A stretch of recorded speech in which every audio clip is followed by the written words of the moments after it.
Support comes from Hampton Roads Community Foundation, partnering with donors from all walks of life to improve southeastern Virginia through grants, scholarships, and leadership initiatives. Learn more at hamptonroadscf.org.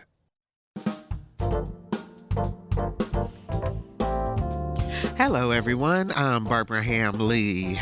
This year's July 4th celebration was special, commemorating the 250th anniversary of the signing of the Declaration of Independence.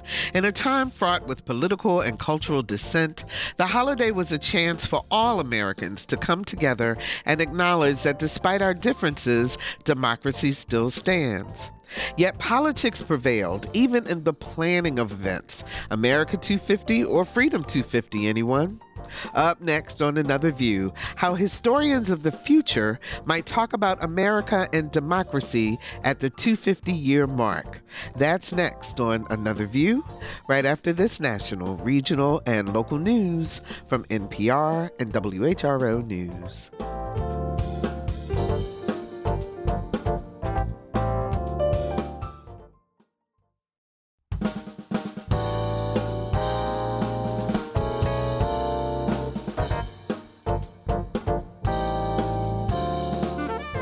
Discussing today's topics from an African-American perspective, this is Another View. Good afternoon, everyone, and welcome to Another View. I'm Barbara Ham Lee. I'm back from vacation. Thank you to Lisa Godley and the rest of the Another View crew for holding things down while I took some time off, celebrated my birthday, and hung out for the holiday, and it was great. But I'm happy to be back with you, audience, and thank you so much for tuning in today.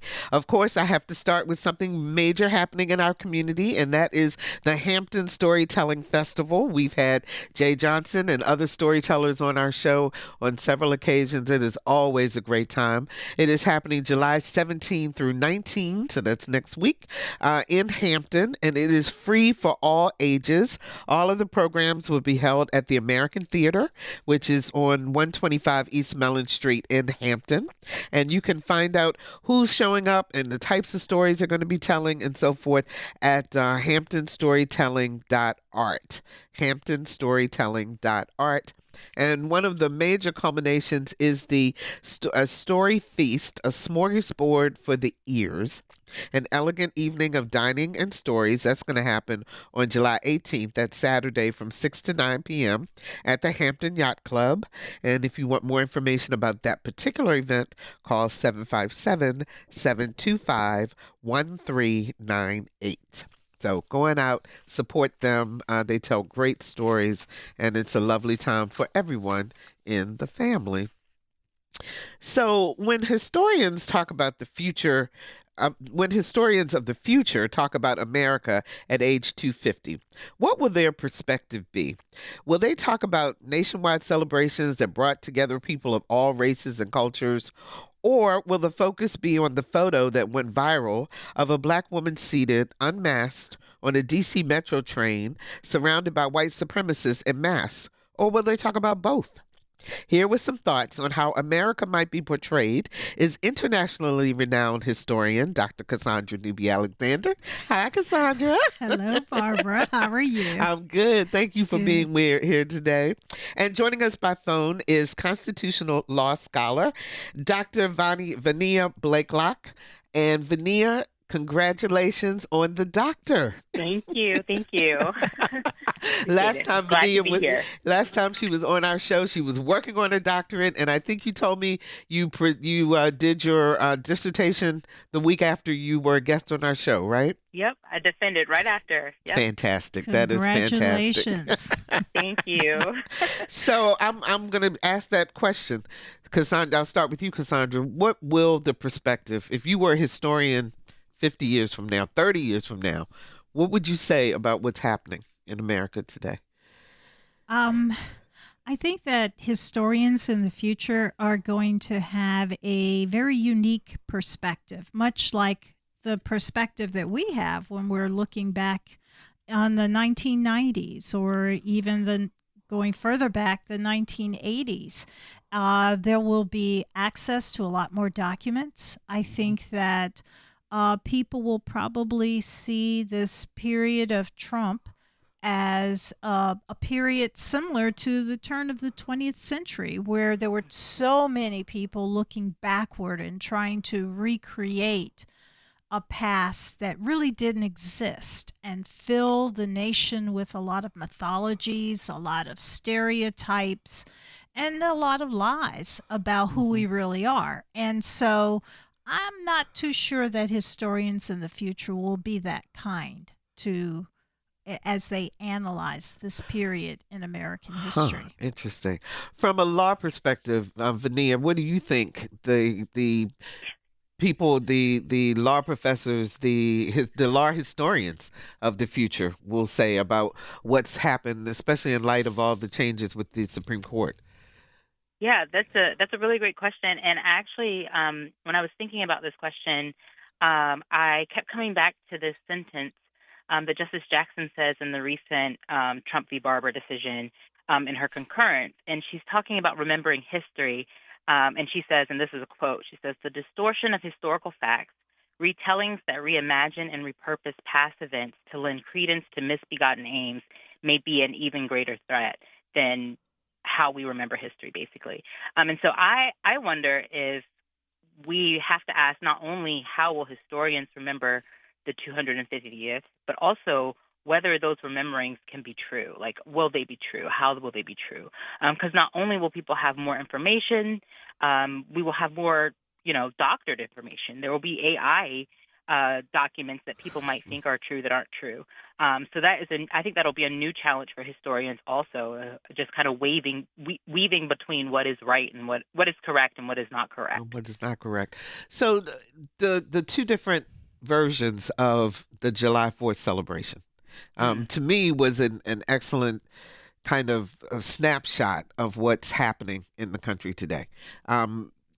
So from a historical perspective, what do you think will happen with that? Will one outweigh the other in terms of how people in the future kind of look at us now?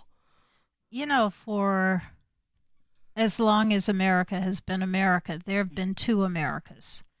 There's been the privileged America that weaves its own story and documented that story in legal precedents, legal cases, laws, and so forth, and in their family histories. And then there's been always a real story, the actual story, the one that tells the broader picture, but you have to use more than just printed documents. You have to look at the culture. You have to look at newspapers, and you have to look at archaeological material, and you have to look at oral accounts. You have to look at images, whether those images were painted or, of course, the images using any kind of technology, whether it's cameras on your phone or, the old-fashioned cameras, but it's a wider variety of ways that you approach. When I at 50 billion years ago, when I was going through my graduate school education, most of the historians who were training me were very much document oriented. The very traditional way, the very traditional approach. But because I was focused on African American history, I was in the Blassingame school of thought that you had to go further than that. For example, with our Soul Down River project, the documents that list all the people who were sold from the Norfolk Harbor to New Orleans slave market, none of the people's names were listed. And we know some of the names of the people, but it wasn't in the ship manifest. We had to go to the probate records and the sale records and a whole bunch of other records that in New Orleans were actually in French. To uncover the names of the people, the descriptors of those individuals, the fact that that families were separated, that children were taken from their parents, that husbands and wives were torn apart. And that helped us to uncover some of the information. There's a lot more that we're uncovering, but you cannot just go by one source or just who is writing down what. We found that out when we were looking at 1619 and what actually happened with the 32 to 35 people who were brought here from the kingdom of Ndongo. And we know that the corporation that brought them here, the Virginia Company of London, was hiding what they were actually doing. They tampered with their very records and falsified some information. And then the secretary who was writing it actually alluded to that in the records. And so previous historians just kind of ignored that information. But going back, you find these trails, these clues, because historians have to first and foremost be detectives. And you cannot trust any one source as your single source of information. And it is very true in this AI world. And I caution my students all the time about using AI because AI is selective in what it looks at. It does not go into books and articles. It only goes, basically looks at what is on a website. And then they get that wrong. I asked the question, how many black men served aboard European ships during the colonial and antebellum period, and AI told me none. And I know that's a lie. But because their source material was limited, it gives wrong information all the time. Historians are quite aware of that. And so we're trained not to trust anything, verify before you even jump to a conclusion. Is there a number of that I know in journalism, for example, at least when I was coming up, when I was younger journalist, you always had to have at least 3 sources to verify the same information before you could say, yes, this is factual enough for us to go on air with. Is there a number in the historian world that it's not really a number? It is simply trying to find as much information as you can and seeing where it crosses, because there are times when there is only one source. But then you have to question, what is the motivation of the source in writing this down or in telling this story? And I certainly found that to be true in writing the book about First Baptist Church of Williamsburg. There were people who were wanting to feel like they were helping the folks at First Baptist, and therefore they unintentionally or maybe intentionally erased the agency of the people in that church and how they were very much involved in helping to create their own destiny. And that new book will be coming out soon as part of the Let Freedom Ring Foundation, of which I serve on the board. So I have to be in all full disclosure, but we are so excited to have that history written there. Vania, let me ask you this, or let me tell you a story. When the Supreme Court came out with the decision on Louisiana versus Callis, it was a show day for us. And so I was reading different articles about the decision, and I went to AI and I said, make this make sense to me, not in legalese. And the very first line was, this is a great thing for Black people. Oh, no. Exactly. And I was so glad that I had a perspective, enough of a knowledge to know that was wrong. And then it went on to explain about how the drawing of the maps would be beneficial to Black people, et cetera, et cetera. And it was just shocking to me how wrong it was. Yeah, I mean, in my classes, I similarly even encourage students not to use AI, not because it can't be helpful, it can, but it it's designed to confirm what you already are thinking too. So a lot of times students will ask it questions, and it will take leading. It will be led through that. But I also think that there's something more insidious about the fact that it is drawing from what's on the internet. So, for example, not Louisiana v. Kalis, but Trump v. Barbara. The main majority opinion of that case is only 20 pages. Justice Thomas's dissent is 96 pages. So, if you're asking an AI, a language model, it has more material from the dissent than it does from the majority opinion. And so it's very easy to misconstrue, right? What the point of the decision is. So sorry, I interrupted you from your story. No. You're fine. That's exactly what I was looking for in terms of how do you then decide or teach future historians that they've got to keep digging, just like you guys keep digging. Yeah. Well, historians looking at these cases, my head explodes every time many of the conservatives on the Supreme Court start justifying their racism. It reminds me so much of all of the justifications, and this is what I instruct my students, all the justifications for slavery.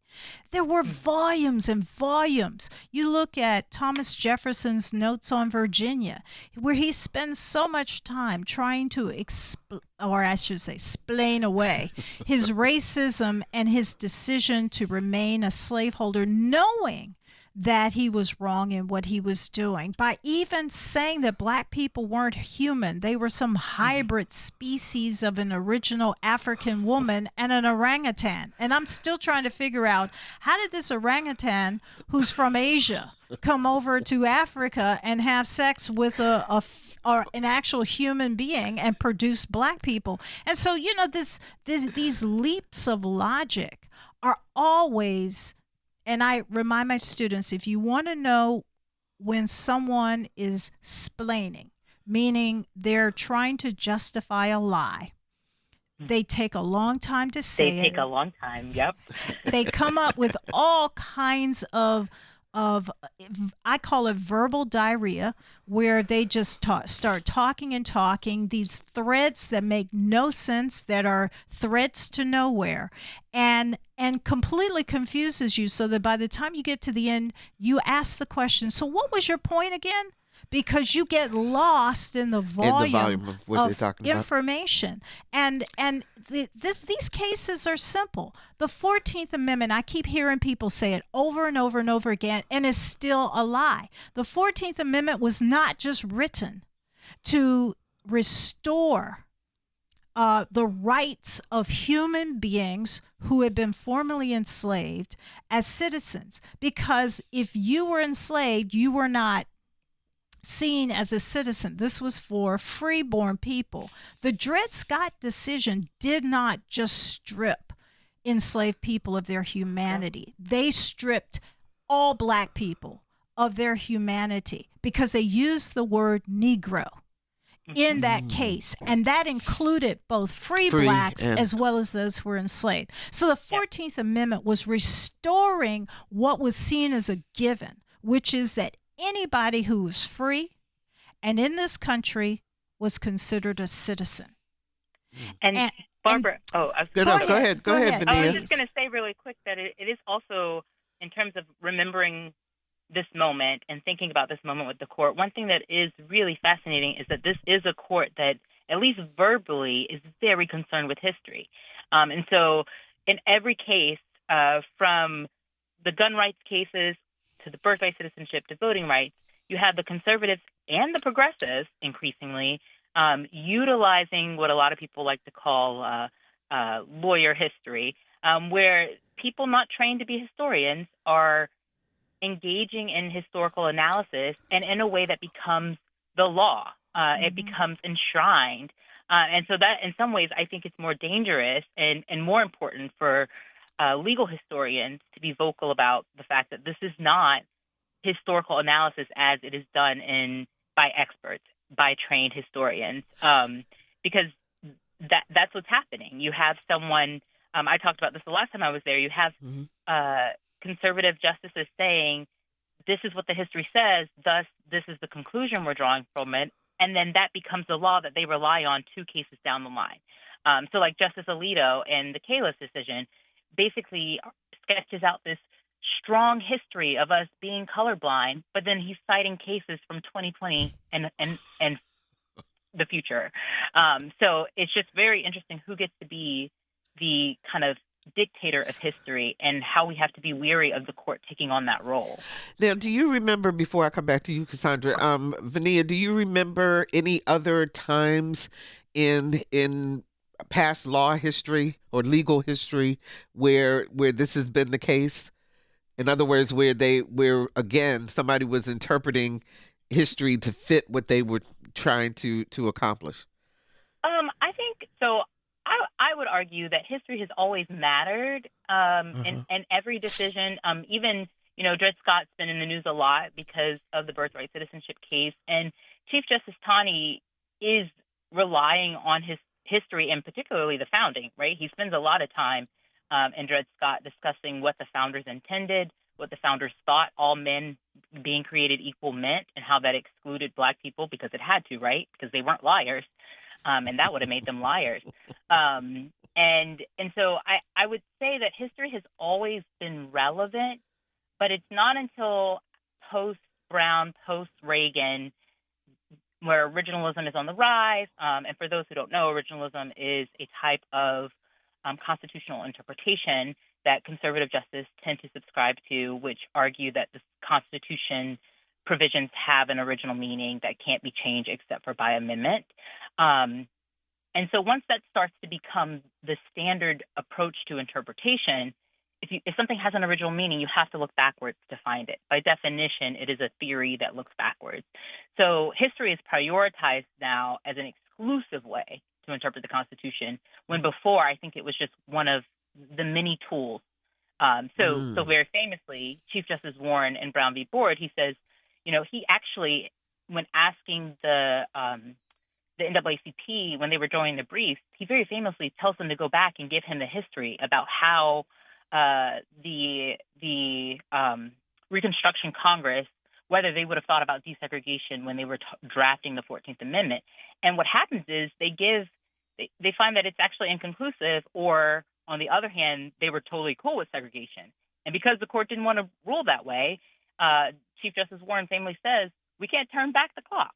And so I think that we are in a new moment because history is the only way of interpreting the Constitution. And there are dangers to that and consequences usually for marginalized people, because if you want an inclusive America, you can't look backwards.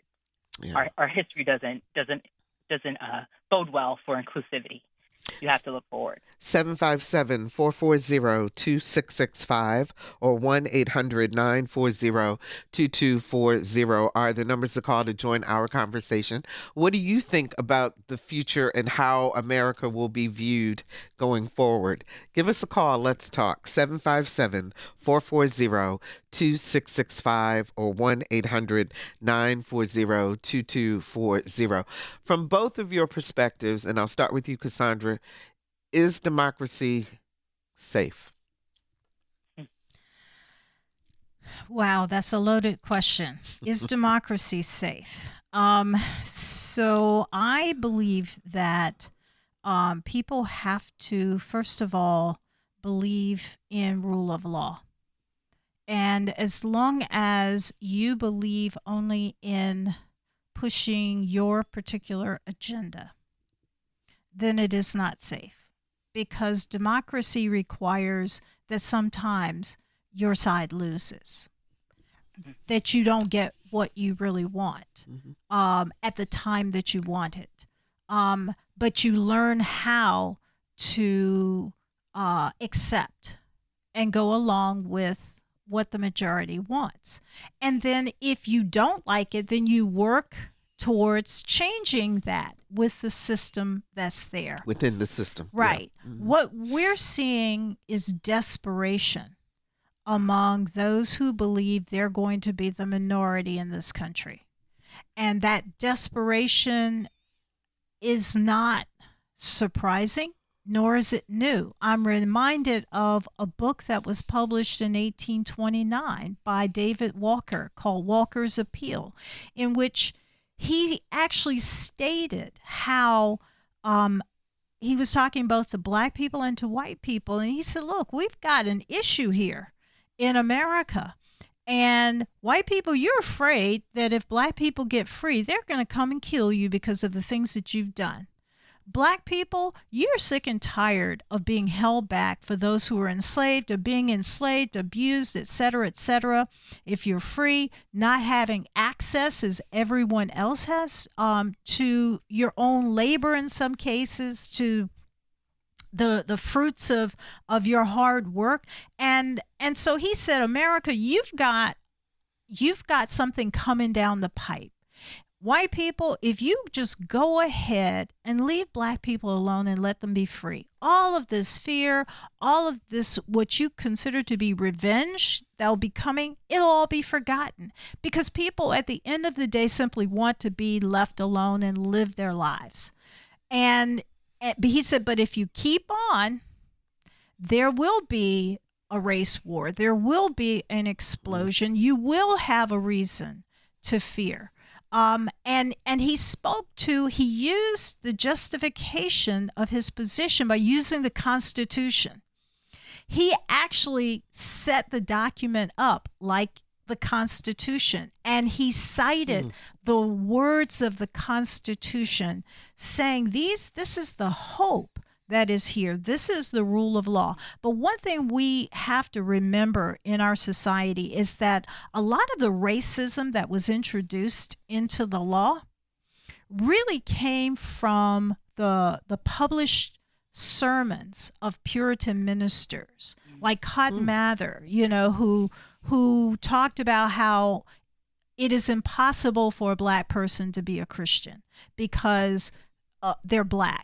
And so he invokes the Hamitic myth, well, black people are black because God made them that way. They violated God's ordinances. They were sinners, and therefore, in order to become a Christian, you have to become white. But those were just some of the things that they said. And the justices and the judges took that rationale and put it into law. And so a lot of people don't realize that American legal history is very much connected to the religious history and the justifications for maintaining power among the elite. If you're just joining us, we're talking about how historians of the future may talk about America at its 250th year of existence with historian Dr. Cassandra Newby-Alexander and constitutional law scholar Dr. Vania Blaiklock. 757-440-2665 or 1-800-940-2240 are the numbers to call to join our conversation. Anita joins us from Chesapeake. Hi, Anita. You're on the air. Thank you for taking my call, and thank you for having this conversation today. As I would love that this was national radio, that everybody in America would be able to hear this conversation and be enlightened as to the effect of the Supreme Court in our lives going forward. As if they don't vote positively in this election, this administration could give us two more younger, conservative, super conservative judges that would set this country back over 100 years. Thank you so much for the call, Anita. We really appreciate that. Vania, you want to respond? Yeah.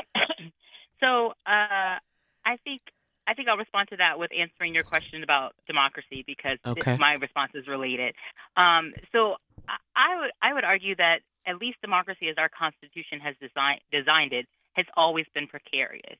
Right? The Constitution is, some argue it's a contract where there are compromises, right? Everyone had to make compromises, and there were compromises surrounding enslavement, right? Like even how many representatives we get in the House is based on a compromise between the slave-owning states and the non-slave-owning states. Mm-hmm. And so I think the historian in me would say at every moment of our history, and it seems every 100 or so years, we had this crisis where we have to fight to see what kind of country we are gonna be. On the other hand, what has been probably the most troubling from the current court that a lot of people aren't really talking about is how they are shifting the balance between the separation of powers. Almost all the cases that I was going to talk about today are Trump v. this, Trump v. U.S., Trump v. Slaughter, Trump v. Barbara, Trump v. Hawaii. There's so many things that have been happening where the court has expanded presidential and executive power at the expense of decreasing congressional and legislative power and also expanding judicial authority.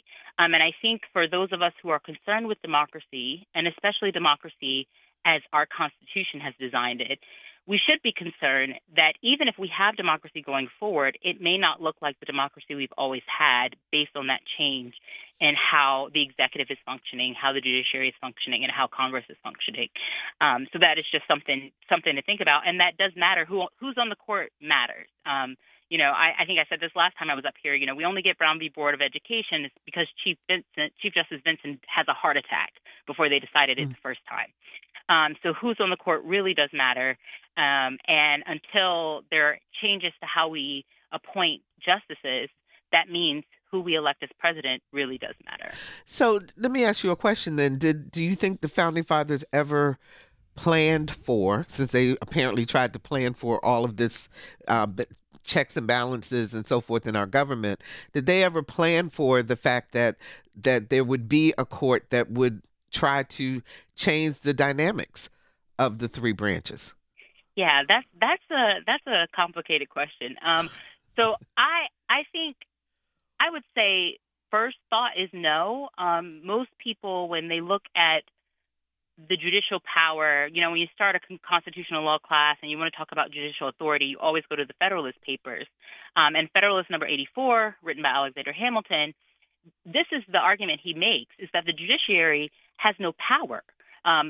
People were concerned when they were trying to ratify the Constitution of this branch of government that was not elected, that serves life terms, and that was separate from the people. It looked like aristocracy, which is what the revolution was trying to reject, right? And so people were concerned. They didn't like how the judiciary was set up, and they didn't like that they had this power of judicial review. And so what Hamilton says famously is that they don't have the sword or the purse, right? If anybody's going to be powerful, it's going to be the executive and Congress. You don't have to worry about the judiciary. That being said, the way the judiciary invalidated congressional legislation just was not at the scope that we have it today. It just wasn't. So I don't know that they thought that we would have a court that looks the way that our court does. And you have to remember, when starting out, people like Madison, they didn't even think that we would have political parties, right? And so the polarization of our court is a very different vision than how the founders would have thought. Throw into the fact that they didn't think that a third of the population would ever be participating in this democracy. That also changes things, right? It's a lot easier to come to compromise when everyone looks like you and everyone has the same interest as you. It's different when you become a multiracial democracy as we've become. Cassandra. I wholeheartedly agree. I think that that it was a gentleman's agreement. When you look at how Trump has pushed the boundaries and said, well, there's no rule that says I can't do this. And then you have the Supreme Court allowing him to violate the law with impunity. And then you have opened the floodgates. It seems that every branch right now is open to corruption and has participated in a lot of corruption. Years ago, when I think about when General Grant was president, that was perhaps one of the first big situations where there was a lot of corruption, not so much with him, but with the people who were connected with him, people in his administration. And it was enough to create a huge financial crisis. it was enough to, to overturn really a lot of support of the Republican Party at that time. And that continued to go on, with parties kind of flipping back and forth, which one is going to out corrupt the other. And that was actually the time that we began to see people who were part of the corporate world beginning to buy politicians versus the politicians themselves being really part of that corporate world, that earlier corporate world. So America really needs to look at its Constitution and decide how the Constitution really needs to be set up. My theory is that we're probably going to move in a direction of a new Constitution, because this current Constitution is a gentleman's agreement basically among elite white men. And in order for our Constitution to reflect the needs of the current population, it has to be between not just elite white men. It cannot be just an agreement where everyone is saying, I will follow these rules, even though there are no penalties if you violate those rules. I think that a new Constitution has to be crafted to reflect that. And I know I'm stepping out there, with shards of glass, waiting for me. But I really, in looking at the Constitution, you have to put guardrails in there. You have to put requirements. If the Speaker of the House is essentially throwing up his or her hands and saying, well, whatever the president wants, you are in violation of the Constitution and you should be removed. There should be process A, B, C, D, as opposed to this gentleman's agreement that you're supposed to do it. Wow, that's a lot to unpack. Go ahead, Vania. Yeah, no, I was going to say that I often think about this, because the last time we've kind of had this, every time we have a broken moment in American history, right, amendments come out of it, whether they are the Reconstruction Amendments after the Civil War, or enforcing the Reconstruction Amendments after the Civil Rights Movement. And I've been thinking about that a lot lately, which is, what is going to be the answer to this? Because there is going to be pushback. The pendulum always swings. And what does that look like? We don't have the kind of Congress that we had during Reconstruction. And perhaps that's what we need. I often think about the fact that the Reconstruction Congress did all this stuff against the president who rejected them. A lot of times, everything they passed was vetoed by President Johnson, and they just overturned that veto. There are guardrails in the Constitution. I think what has happened is that the guardrails that exist just are not being enforced. When I was on a panel on the birthright citizenship case after the oral arguments, I said, what would be great for this country is that this decision was a 9-0, because it was so straightforward. It was so to the point, and it would tell the American people that the court hasn't been infiltrated as much as we think it has. And so color me surprised when it was not even really 6-3. And so I think what Dr. Alexander was saying is that we need stronger guardrails. Our guardrails don't exist anymore. The ones that did exist aren't being enforced. So let me ask you ladies this then. What can or should everyday Americans be thinking about in terms of all of this? Because, I'm concerned. One of my concerns is that the our community in particular, we're not passing down history like we used to.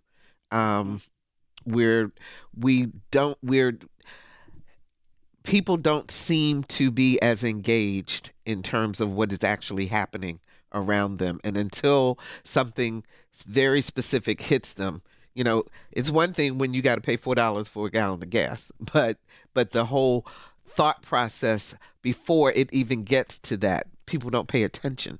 So how can we make sure that, one, that all of the history is told, and then two, that we're paying attention so that we can be active in whatever this next process is? Because if you're talking, Cassandra, about a new constitution and we don't have a say in it, then that's not going to be good. Well, a lot of, especially Black parents, they need to start showing up at school board meetings. Mm-hmm. I have been a long opponent of the standards of learning, and I saw the standards really, from the beginning they were messed up, but especially under the Youngkin administration, they, instead of teaching civics, they were teaching patriotism. And I remember having a conversation with the then Secretary of Education, who told me it was the same thing. And I told her she was nuts. There's no similarity between patriotism, which is an emotional response, versus civics, which is an intellectual understanding of what your responsibility is in the operation of government and how government operates. It's not enough that you love your country. That's patriotism, but that has nothing to do with what your responsibilities are and how government functions. And you talk with most young people who've been brought up under these standards of learning, and they are completely unaware of how government functions, of how they can change government. In fact, they see government as a consumer activity. Well, I voted and my candidate didn't win. Well, what's your point? That's part of voting, So next time, maybe if you volunteer, if you advocate more, you will convince more people to go along with your point of view. Mm-hmm. But a lot of people don't really know. And then they have family members telling them not to vote. You've got podcasters telling Black people not to vote and giving all kinds of crazy rationales, none of which are true, none of which makes any sense.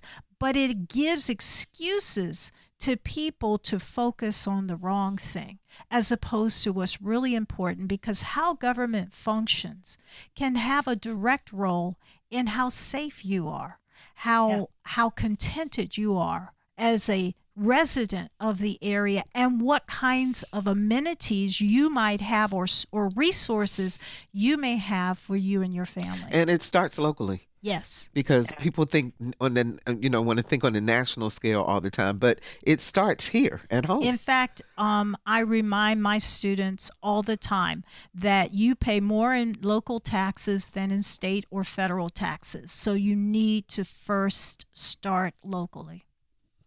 Vania, let me ask you this question, actually, for both of you guys. The Smithsonian is under attack. Again. Right now, again, where they are saying that the National American Museum,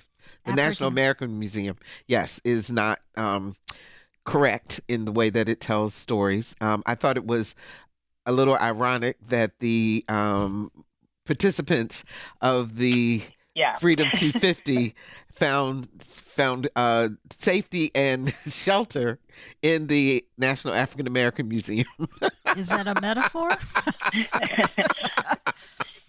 Some would say the universe has a sense of humor. Yes.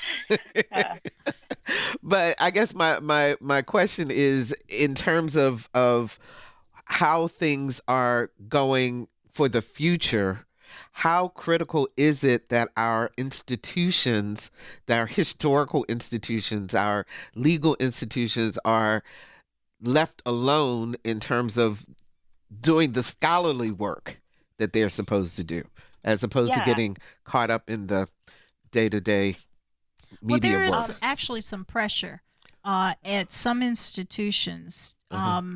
In fact, when Trump first came into office, I noticed there was a strong tension for those of us who focus in on some aspect of African American history.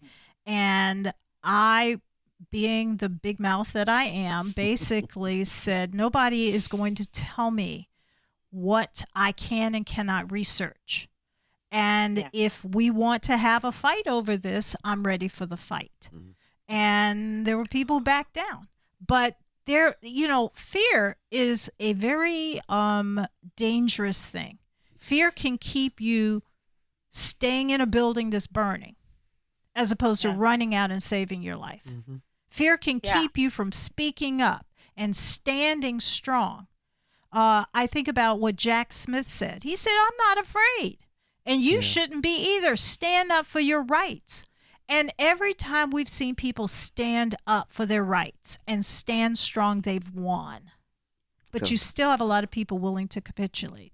Vania, my son, who's 6 years old, this summer we're doing this Black History reading program. And we just recently read a book on John Lewis. And I remember having to explain to my 6-year-old this kind of concept of good trouble and thinking to myself, the kind of courage that it takes, that doesn't come always naturally. Like, we have to explain to the younger generations that this kind of courage is worth it and that it also has consequences. My son was hung up on the fact that John Lewis was arrested so many times. Those are consequences, but those are consequences that led to results. On the part about the pressure of our institutions, I will say, so I was recently on the job market, and I also published work at the Center of Race and Education and the Law, and I interviewed at a few schools that were, I won't say where they were, but that had pressure from their state schools. They had pressure from the legislatures to evaluate syllabi, evaluate faculty members. And I remember being told in a conversation kind of off the record that I could still do what I wanted to do, but I maybe would have to frame it a different way. And I was struck by that because those of us who are doing this work, who are doing particularly Black history, women's history, LGBT, queer history, there is a lot of pressure right now, a lot of pressure to capitulate, and it is going to take courage. I don't think of my job as an academic as being on the front lines by any means necessary, but there is pressure, and there is this question that you have to ask yourself. I had to ask myself, am I willing to sacrifice monetary status, my job, for things I believe in? And we all have to make that choice. And I think something that is really useful is leaning on our ancestors, leaning on the fact that there were people marching in the streets and people died for my right to vote. I'm always struck when I see online, like Dr. Alexander was saying, when there were podcasters, people telling Black Americans not to vote. And I'm like, people literally died for you to have that right. Like, that is not an exaggeration. They literally died. And people who I've known in my lifetime, my grandparents, did not come out of adulthood having the right to vote. So I think just letting people know and starting early. Like, I am having these conversations with my 6-year-old. Some people might think that's crazy, but I want him to know that these are the legacies that you can stand on. These are the memories that can give you courage if you are faced with these same kind of challenges. And how do you respond then to people who I'm sure you have had say to you, but if you teach them that, then you're just teaching them to be racist?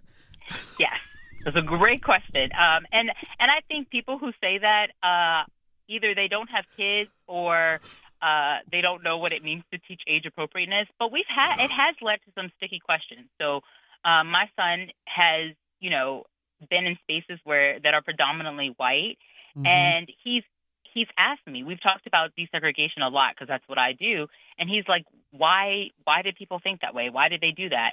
And honestly, the 6-year-old says that's just stupid. Like, when I explain to him that they think that because someone has a different skin color, they're less than. He's like, that's just dumb. And I'm always clear to say it's not all white people, right? Like, I'm not making, I'm not teaching him racism, but I think the idea that teaching the truth is teaching racism is a lie, a myth that we consistently have to fight. You don't become racist by learning the dangers of racism. Like, that doesn't make any sense. So I have heard that before. And I mean, he does probably think about race more than his friends who have never had to have those conversations. But I would rather him think about race and not be colorblind than to be in a situation where he goes to vacation with his friends and doesn't come back. Yeah. Yeah. I mean, it's a reality of what Black families have to deal with. We got 3 minutes left. I'm going to give each of you a minute and a half to encourage people to stay encouraged through this. I'll start with you, Vania. I would just say that, the thing is that there's always hope. If ever we survived a civil war, we survived, the civil rights movement, we can keep fighting. That I always find my encouragement, like I said earlier, in looking at what my ancestors survived, and to know that no one has won. I used to have a pastor that used to say, all it takes for bad men to win is for good men to do nothing. And I think about that a lot, is that as long as we're not doing nothing, bad men can't win forever. That is constitutional law scholar and Dr. Vania Blaiklock. Thank you so much for joining us today. I do appreciate it so much. And Cassandra, you have the last word. I believe that my first words, rather than being mama or dada, was why. And I encourage people to use that simple 3-letter word whenever they are confronted with the realities of what is happening. Ask the why. It's the why that gets you in good trouble. The why says, well, why can't I go into this building and enjoy the same amenities as everyone else? Why are you thinking that, as we talk about the real history, that you're saying we're teaching racism? Perhaps you don't know what the word really means. Perhaps it's just a catchphrase that you're using as a way of pushing people away from the truth. So why? Why? And I believe that the why is how you can become a good citizen. The why is how you can stay in good trouble, because the why will push the nation towards its promises, and hopefully will actually achieve the promise of America. Dr. Cassandra Newby-Alexander, as always, thank you so very much for being with us today. And audience, before we leave you, I do have a favor to ask. On July 30th, Dr. Keith Newby and Dr. Alvian Lyons continue their conversations on relationships. We want to know from you, what type of relationship would you like them to talk about? In June, we talked about marriage. What's next? Siblings, co-workers, parents, teens? Send us a note at contact@anotherviewradio.org so we can talk about what's most interesting to you. So please fill in to that for us. And also the live show, we are going to be live from the Rosenwald School in Virginia's Eastern Shore on August the 6th and on August 27th at Fort Monroe for a sneak peek of the new African Landing Memorial Statue. You can go to whro.org/events and register for both. So come on out and join us live for the show. Our theme music is an original composition created especially for Another View by Jay Sennett. Lisa Godley is our show producer. Jordan Christie is our audio engineer, and Dr. Barry Graham answered our phones. I'm Barbara Ham-Lee. Thanks so much for listening, and let's get together again next Thursday at noon for Another View.